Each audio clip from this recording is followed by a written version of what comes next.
भारतीयों पर शासन कर रहे अंग्रेजों को लगता था कि उन्होंने भारतीयों पर शासन करके उन्हें नई जिंदगी दी है, लेकिन यह गलतफहमी अंग्रेजों की तब दूर हो गई जब अंग्रेजों को भारतीय उपमहाद्वीप में लगभग 5000 साल पुरानी सभ्यता के बारे में पता चला। अंग्रेजों को यह देखकर आश्चर्य हुआ कि भारतीय उपमहाद्वीप में हजारों साल पहले से ही शहरी सभ्यताएं मौजूद थीं। नाम रखा गया हड़प्पा सभ्यता। हड़प्पा सभ्यता के शहर किसी सामान्य बस्ती जैसे नहीं थे। यहाँ पर अच्छी जल निकासी प्रणाली और अच्छे रास्ते और अच्छे व्यवस्थित घर थे।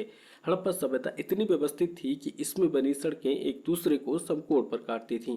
समय के साथ हुई खुदाई में इसमें बहुत सारी चीजें प्राप्त हुई, जिसमें आभूषण, मोहरे और पाट और खिलौने थे, जो उस समय की जिंदगी के बारे में बताते हैं। जैसे जैसे हड़प्पा सभ्यता की खुदाई होती गई, वैसे वैसे एक अलग प्रकार की दुनिया सामने आती गई, जहां इस दुनिया ने अपनी बसावट, कृषि और व्यापार और अपनी भाषा के चलते दुनिया को हैरान कर दिया। तो आइए जानते हैं सिंधु घाटी सभ्यता की कहानी और इसके सुनहरे इतिहास के बारे में। इसमें ऐसा क्या खास था जिसने दुनिया को आश्चर्य में डाल दिया, और पता करते हैं कि सिंधु घाटी सभ्यता की खोज कैसे हुई, और जानते हैं कि सिंधु घाटी सभ्यता के लोगों के साथ आखिर क्या हुआ था कि इतनी उन्नत सभ्यता खंडहरों में बदल गई। सिंधु घाटी सभ्यता की खोज के बारे में जानने के लिए हमें 7वीं शताब्दी में जाना पड़ेगा।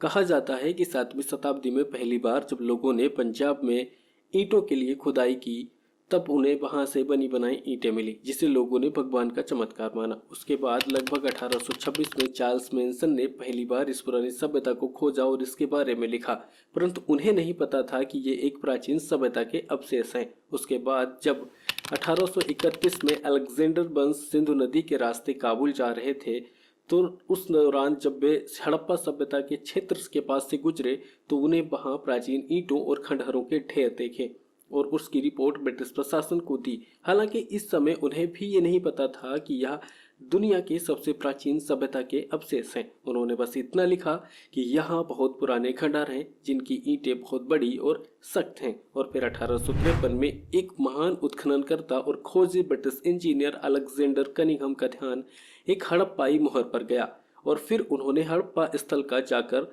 दौरा किया। उन्हें यहाँ पर बहुत सारे सिक्के मिले जो हजारों साल पुरानी सभ्यता के होने का प्रमाण दे रहे थे, लेकिन कनिंघम ने मिले सिक्कों और मोहरों को एक ऐसे कालखंड से जोड़ने का प्रयास किया जिससे वे परिचित थे। ऐसा इसलिए था क्योंकि कई लोगों के साथ कनिंघम का भी मानना था कि भारतीय इतिहास की शुरुआत गंगा की घाटी में पनपे पहले शहरों से हुई है। और इसी क्रम में 1861 में अलेक्जेंडर कनिंघम के निर्देशन में भारतीय पुरातत्व विभाग की स्थापना की गई। इसके बाद जब 1902 में लॉर्ड कर्जन द्वारा जॉन मार्शल को भारतीय पुरातत्विक विभाग का महानिदेशक बनाया गया और जॉन मार्शल ने हड़प्पा सभ्यता की खुदाई करवाने का फैसला किया। उन्होंने यह जिम्मेदारी भारतीय मूल के व्यक्ति दयाराम साहनी को दी। 1921 में दयाराम साहनी ने खुदाई का काम शुरू करवाया और खुदाई में अनेकों मोहरें निकली जो बहुत अधिक प्राचीन थी और अब इनके महत्व को भी समझा जाने लगा था।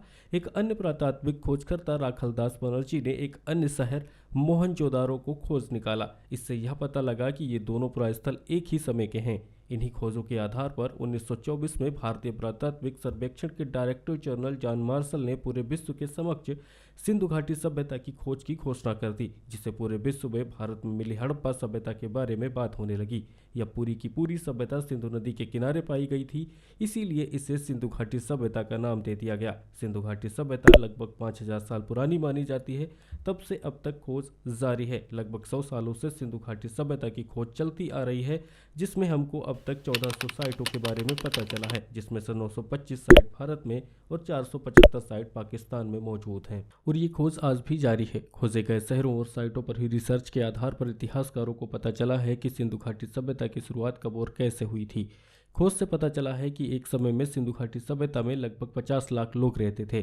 सिंधु घाटी सभ्यता प्राचीन मिस्र और मेसोपोटामिया की तुलना में तो निश्चित ही बड़ी थी। हड़प्पा सभ्यता के नगरों को 2 भागों में बांटा गया था। पश्चिमी भाग छोटा लेकिन ऊंचाई पर बना था और पूर्वी हिस्सा बड़ा था लेकिन यह निचले इलाके में था। ऊंचाई वाले भाग को इतिहासकारों ने नगर दुर्ग कहा और निचले हिस्से को निचला नगर कहा। दोनों हिस्सों को पक्की ईंटों की 4 दीवारियों से घेरा गया था। ऊंचे वाले हिस्से, जिसे हम नगर दुर्ग कहते हैं, उसमें कुछ खास इमारतें होती थीं और ये इमारतें आमतौर पर 1 या 2 मंजिला होती थीं। सिंधु घाटी सभ्यता की एक विशेषता ये भी थी कि यहाँ नालियाँ बनाई गई थीं, जिसमें घरों का पानी बड़े नाले में जाता था। हड़प्पा के नगरों में बड़ी हलचल रहा करती होगी।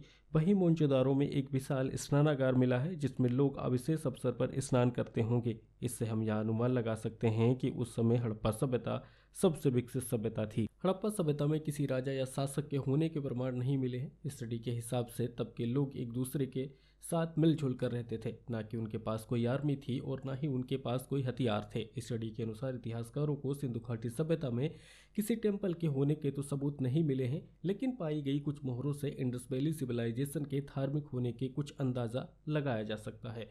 इन सील्स में पशुपति सील और स्वास्तिका सील प्रमुख हैं। पशुपति सील में नर देवता मोहरों पर अंकित हैं। इन देवता के 3 सींग वाले सिर हैं, जिसमें वह योग की मुद्रा में एक पैर दूसरे पैर पर चढ़ाकर बैठे हैं। इन देवता के पास एक हाथी, एक शेर, एक गैंडा और एक सिंहासन के नीचे एक भैंसा है और इसके पैर के नीचे 2 हिरण हैं।